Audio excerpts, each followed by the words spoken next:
Welcome to the Underground, the Steel City Underground, the black and gold standard for Pittsburgh Steelers coverage. Now, here's your host, Joe Kuzma and Brian E. Roach. Hello, everyone, and welcome to another edition of the Steel City Underground podcast. My name is Joe Kuzma, and my colleague here to my side, my good buddy and friend, A1, Mr. Brian E. Roach. And Brian, what's going on, man? It's been about a week since we've done a show, and it's been since the draft since we've heard from you. How's it hanging? I feel like I should just be going, I require mass quantities. I require mass quantities. I'm taking this off. It's making my head sweat. Oh, I can imagine. You probably have like a pretty solid weather, man. It's finally turning for the better. I call this a higher electric bill weather right around the corner here. It used to be that I put in new air conditioning last year, and now it's not so bad. Well, it doesn't quite. I'm a condo dweller, so I have to deal with everybody else affects me, and they took my tree, man. I don't know if I probably didn't bitch about this enough on a podcast last summer. They took my tree. It's very bright. It's very bright here in the studio setting, but I had a tree outside the window. You might hear the birds chirping right now or whatever. It's a lovely day. It's a very lovely day, but they took my tree, man. The shade, like the wind. Now, like I got like these fancy things. It's like, you know, I got this like sign. It's right by my grill, and it says, "Welcome to our backyard bar, proudly serving whatever you bring." And there you go. And it falls all the time now. Like it wasn't a problem last year because I had the tree to break the wind. It's just, and I won't speak any more about breaking wind in front of you. But hey, we got some news and notes. Unless you want me to do it. Nah, please. Well, whatever you want to do within the confines of your own domicile over there. I love that word, by the way. Domicile. We get virtual fart smell going. Were you ever much a fan of the Demolition Man movie back in the 90s? Stallone, Wesley Snipes. I had a little crush on Sandra Bullock, so you know, I was, even though that's a terrible movie. It's not terrible. It is. It's awful. Gives me joy feelings. I watched it and enjoyed it because she was in it. Well, hey, you know what? There's something about the ladies in those.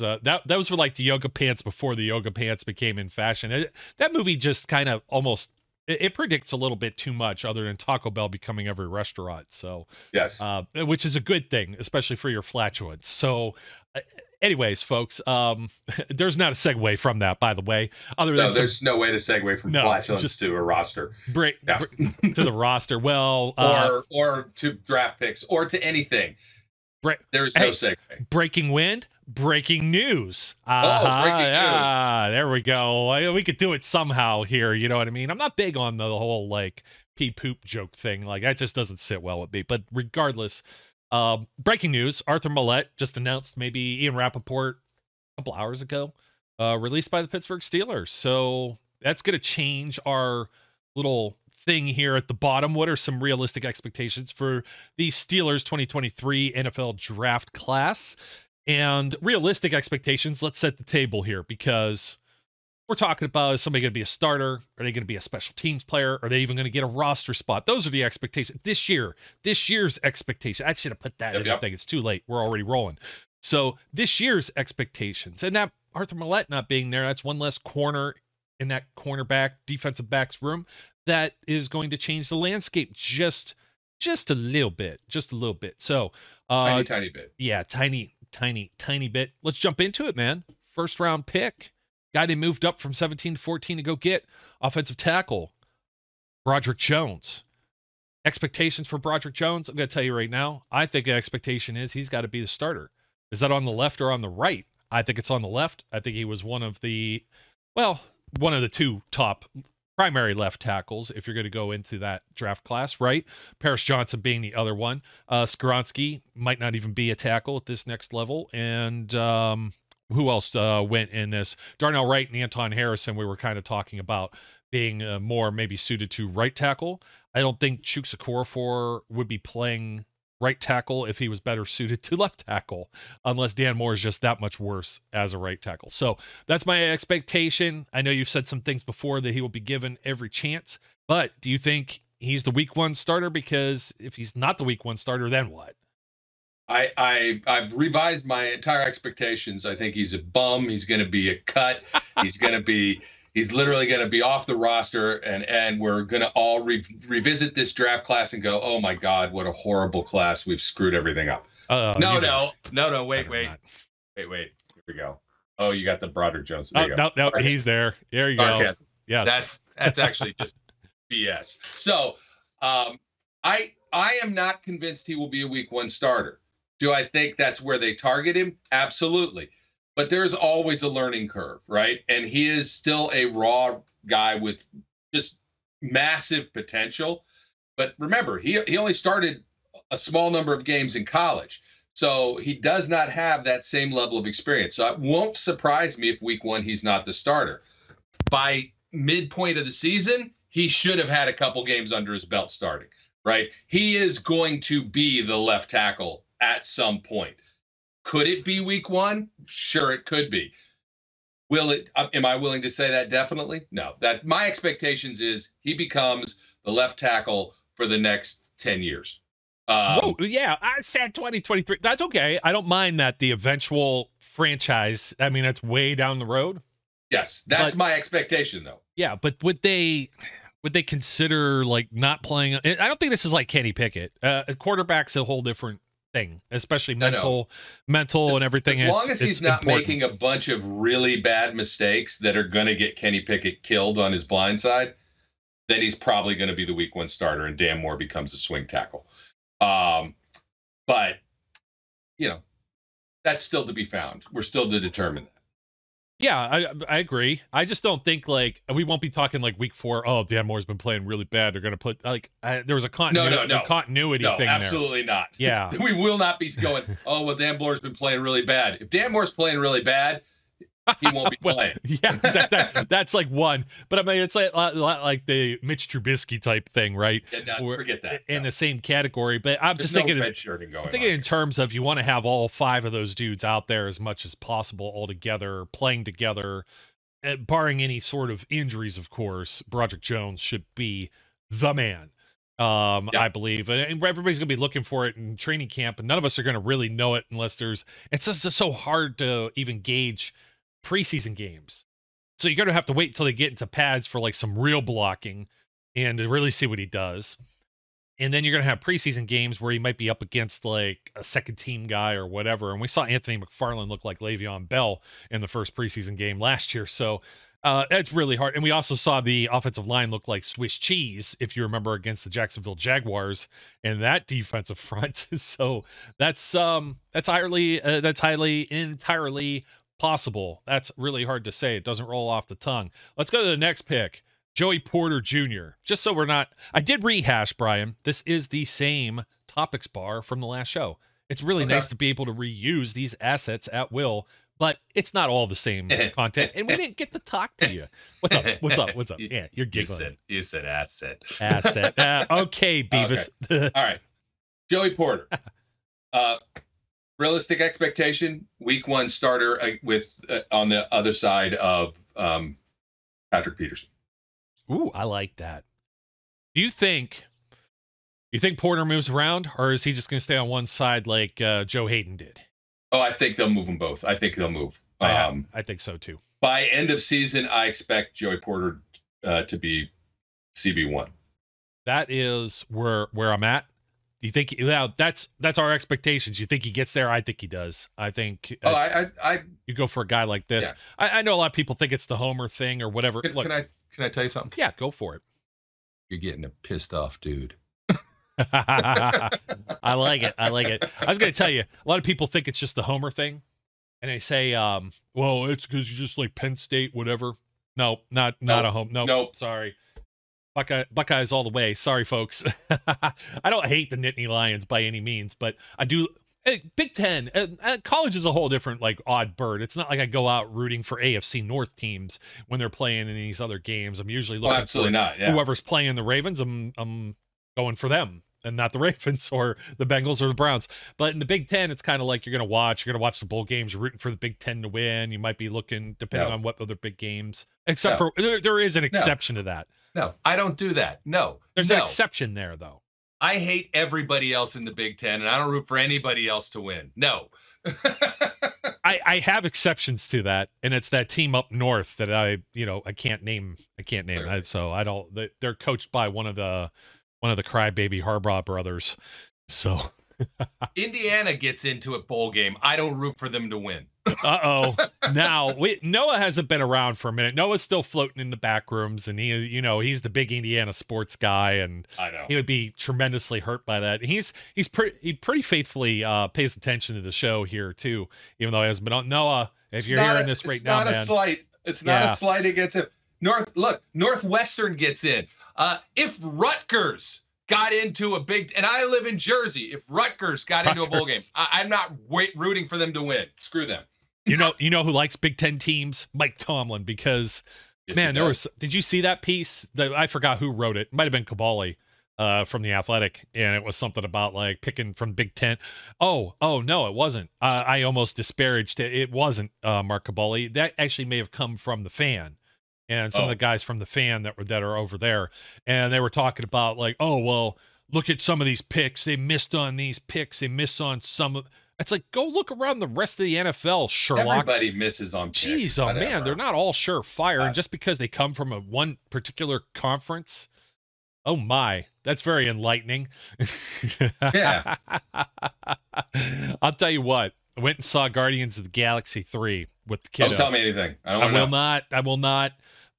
In my opinion, best MCU movie, Marvel movie since the Spider-Man multiverse thingy that happened with Tobey Maguire and all that. Far From Home. That's what that one was. So you'll enjoy it. But similar thing, she sets all of these like ridiculous alarms as a 9-year-old, thinking she's going to be organized. I don't know. She must have saw some YouTuber tell her how to be better organized as a child. And I'm like, turn these things off. And lo and behold, boom, one of these things goes off mid-movie. And it's like, it's like Homer grabbing Bart with the neck. I didn't really do that, but that's what I was picturing in my head. I'm like, come on, man. Can't be doing that. Can't be doing that, disrupting it. I also had some folks probably in your age bracket, Brian, that were reading everything off of the screen or narrating as though we were Mystery Science Theater 3000, except not funny. And they're like, oh, so-and-so, hey, that's so-and-so. Do you remember when that happened? And he's like explaining it to his wife, and I just want to be like, there was something on the screen, and I actually was a smart ass because I couldn't help myself. I actually read it like loud enough so he could hear me next to it or whatever. And Chloe's like, that's my daughter. She's like, hey, and she's like, why are you talking like that or whatever? And I'm like, because the guy next to me won't shut up.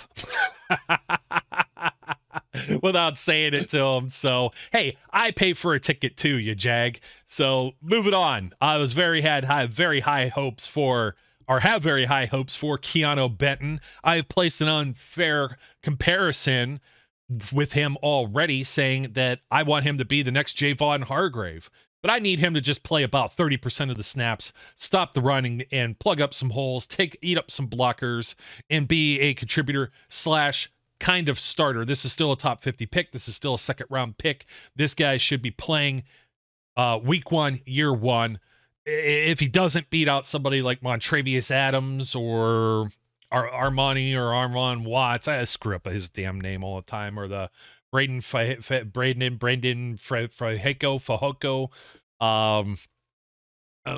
then yeah, those expectations go in the tank. Yeah, I actually agree with you 100% on this one. I think my expectation for Keeanu Benton initially is to be a run stopper. He will play on obvious rundowns, and he will earn the option of playing more. He'll earn his playing time based on his production as a guy who's playing, inside. Sounds good.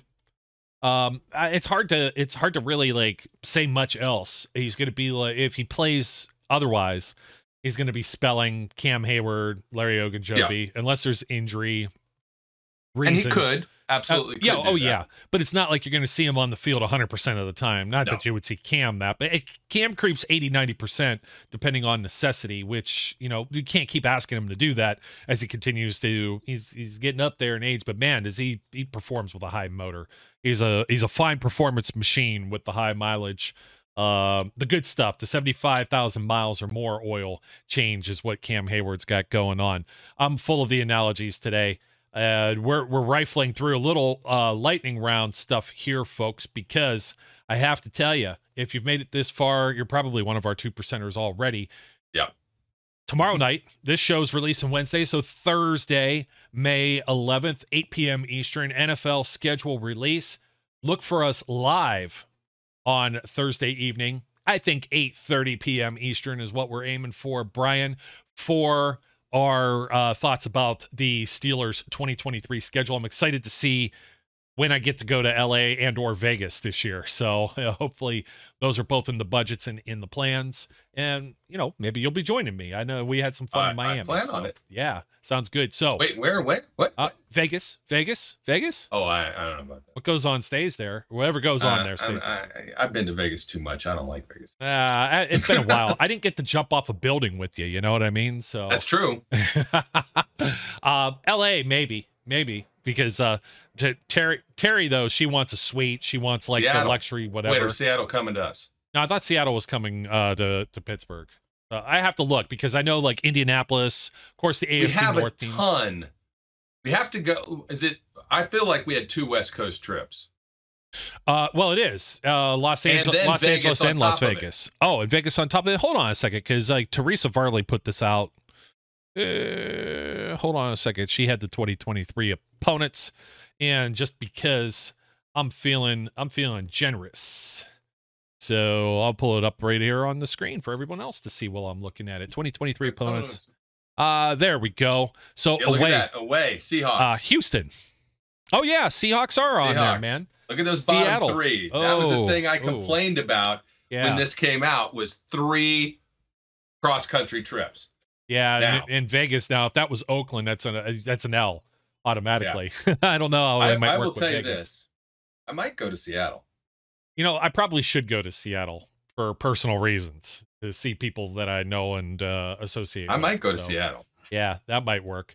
All right, well, back up. Anyways, catch us live, folks. We're going to do another live gig here for you, provided that everything works out and we have no technical disruptions as we continue to we're heading in the off season, so we're making some refinements and improvements here to the show, as you may have already noticed. So heading to the Steelers, not ours. I wish I was an owner of the team, but a 3rd round pick you would normally be excited about. It's like, oh, well, this is the 4th guy they took, so it's a little further down the list. But Darnell Washington, we wanted him pretty badly, a favorite of mine and Brian's. And they land him. They think he had some knee issues or whatever that may have had him fall a little deeper in the draft. So does he really they don't need him to contribute right away, I guess is the best way to say this. So I think he's a blocking tight end. Yes. That will earn more time. He'll be in a lot of 2 tight end sets, right? I think he will contribute right away. He's not going to come in. He could even come in as a starter if you are setting your line as a running line, right? Yeah, 11 with the 11 personnel deal. Yeah.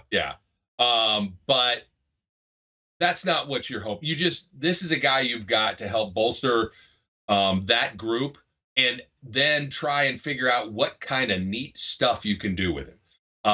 And how good he is as a receiver. Yeah, I'm with you on that. I don't think, though, I would say a touchdown or 2 tops. Yeah, would probably be where I would maybe place his ceiling. I look at Pat Fryermuth's rookie season, and I kind of think of the same thing. I think it'll be eased in. And so, like I said, 11 personnel. It depends. I'm thinking 1st down, opening play of the game. He might be out there, but obviously a 12 personnel.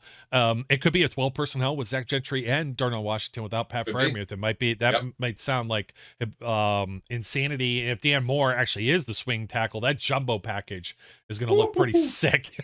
I know.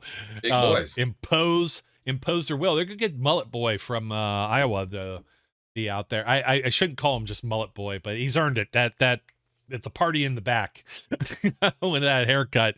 He's a little bowling ball too. Him and Connor Hayward. That might get a little intriguing too. But yeah, I don't see Darnell Washington having like 1,000-yard season and 10 touchdowns. God, no. But there are people that are already setting maybe too high of a bar thinking, oh, well, look what they got him. He's this big sleeper. Zach Gentry, 1-year deal. Then next year, Zach Gentry probably not on the team. You're going to see a little more Darnell Washington in his sophomore season. So that leads us over to Nick Herbig, outside linebacker, so they say, or inside linebacker, so we surmise. But Nick Herbig, for me, special teams player this year. Special teams player targeted at maybe getting some inside work, right? I think they transitioned Nick Herbig to an inside linebacker and not an edge guy, but who knows? Maybe he maybe he does the Debo route and just becomes this monster strong guy and takes over on the other side or as a swing edge guy. I don't think that's the case, but we'll see. But yeah, special teams play. That's all I think you can really ask about him from him at this point. Special teams play and some spot defensive work and some special sub packages. I was going to say, man, you can tell it's a nice weather day because it sounds like your dog's found a squirrel or a rabbit or something. He's barking at the guys who are doing work upstairs. Oh, okay. All right. Makes complete total sense. I was a little worried about having the same. My cat broke the screen door earlier. I have like the screen doors open, getting a nice little breeze in the living room this morning, and he got his paw stuck in there because we have a mama bird with some baby birds like in the little nook thing of the patio rafter thing, right? And it's just like, it's like instinct. Those claws are just they pulled the whole damn screen out of the door, and it's like, it's very easy to fix. It's just like a little rubber strip, but annoying nonetheless. I'm full of like all of these little stories. This is the one that was throwing off our show. Cory Trice. I was thinking to myself, Cory Trice, okay, this is like a project. This is like, if you remember Brian Allen that had the size, but only had like a year of playing as a defensive back. Cory Trice has the size. He has the ability, or I was going to say maybe ability, talent, but the God-given naturals that you can't teach, that somebody's born with. He's a couple inches taller, a little bigger, et cetera, et cetera. And I'm like, well, he's a 7th-round pick. Everyone else passed on him. It might be a project. This guy's going to have trouble finding his way to the 53. Arthur Millette off the roster, not even in the picture, not even coming to camp. So that might mean that Cory Trice, we've got some different off-season workout stuff that's going on. Maybe they add somebody else. Maybe they add someone else. But this, until they do, or there's some kind of announcement for that, this bodes well for Cory Trice in his path to maybe finding his way to 53. But even so, you already mentioned Patrick Peterson and Joey Porter Jr. That goes without saying. Levi Wallace and Ahkello Witherspoon and James Pierre, who's a special teams guy. So at most, Cory Trice, practice squad, bottom of the roster, special teams guy at most. Maybe not even active on game days at this point. 7th-round pick. Yeah, I think he has a opportunity now that he maybe didn't have. But again, my expectation for this year is potentially special teams play, but also not necessarily always active on game day. Yeah, that's where I'm at right now. And might as well, let's just jump on over the very final pick for the Steelers, 10 picks after Trice. Spencer Anderson, a backup guard. Boy, this is going to be a little bit of an uphill battle. I guess it depends on who the backup center might be, who they try and give some of these reps to. Is it going to be the other Herbig brother? Is it going to be one of the undrafted guys that they brought in potentially? I mean, you now have the ability on game days, right, to call up someone from the practice squad. So if they absolutely need like a backup center or something like that, that could happen. But I still think even with, you still got Kevin Dotson, you still got Kendrick Green there. They're not guarantees to be still playing in a Steelers uniform come September. They are not. No, they are not. So it's tough for me to even say there's still a spot for Spencer Anderson as a 3rd, 4th, or 5th guard on the depth chart. It's going to be a tough one. But again, this is somebody that they felt more comfortable at least spending a draft pick on rather than trying to pull him from the undrafted free agent market. So that says just a little bit more about how they feel in regards to his shot at helping this football club. Yeah, practice squad guy. That's my expectation. Spencer, unless the guy just balls out, and makes the case that I don't think Kendrick Green has a shot in hell of making it out of camp. I actually will be not surprised if he never gets to camp. Yeah. But that being said, as we've said before, I know you've said this before, it's not costing him much of anything either. So let him have his last shot, last hurrah, so to speak. But I just don't see him making it on his way out. Now, if this guy can come in and outperform Kevin Dotson, maybe he can find a role. But as we've said many times, there's a reason that he was drafted in the 7th round and not a guy that was talked about super higher up. Even though both Cory Trice and Anderson were thought better of than as 7th round picks by the pundits out there. So, my expectation for any 7th round picks is practice squad. So that's my expectation. Yeah, as long as they could do a catch release type thing. Yep. I forgot about Chandon Sullivan, who was signed over from the Vikings. That may have made Arthur Millette expendable as well, just to throw that out there. I was looking at our boy Flash Sack Celedonia saying he had a comment because it was just up because I had Teresa Varley's thing up, and he goes, "Got to make room for Buda Baker somehow." It's like, oh, geez, man. If anything, Flash, and that's not gonna happen. Yeah, and Flash was gonna be on the show. We had a busy early week here, and he wasn't gonna be on until later. So, not anything against you, Brian. It's just sometimes that's the way the schedules line up. But I really wanted to ping him on our last little bonus content here with this is like Mike Tomlin and his flirtations with certain players. Oh, JJ Watt, man. Come on. You're teasing us, guys. Come on now. Ike Taylor said, JJ, stay in shape. Your phone's going to ring, my friend. Come on. It's a given. It's a given. He's going to be a Steeler this year. It's a given. Will he play for like $6 million or whatever? Like, I don't know. I don't know that I see him. I think he has to make at least $10 million, and that's going to be just, they got Ogunjobi and Hayward to be your starters, but let's throw this little tidbit out. I don't know the contractuals to this. I didn't look this up. I thought JJ was out, and then he retired. Is that true? Let me look up. I can't remember. If they have to give anything to Arizona to get him, forget it. That's out. Non-negotiable. Yeah, there was something in here that was adjusted, I think 2023 and 2024. So contractually he might still have been there. I don't know if that was anything. It was no, he had it was maybe now it says here 2-year deal.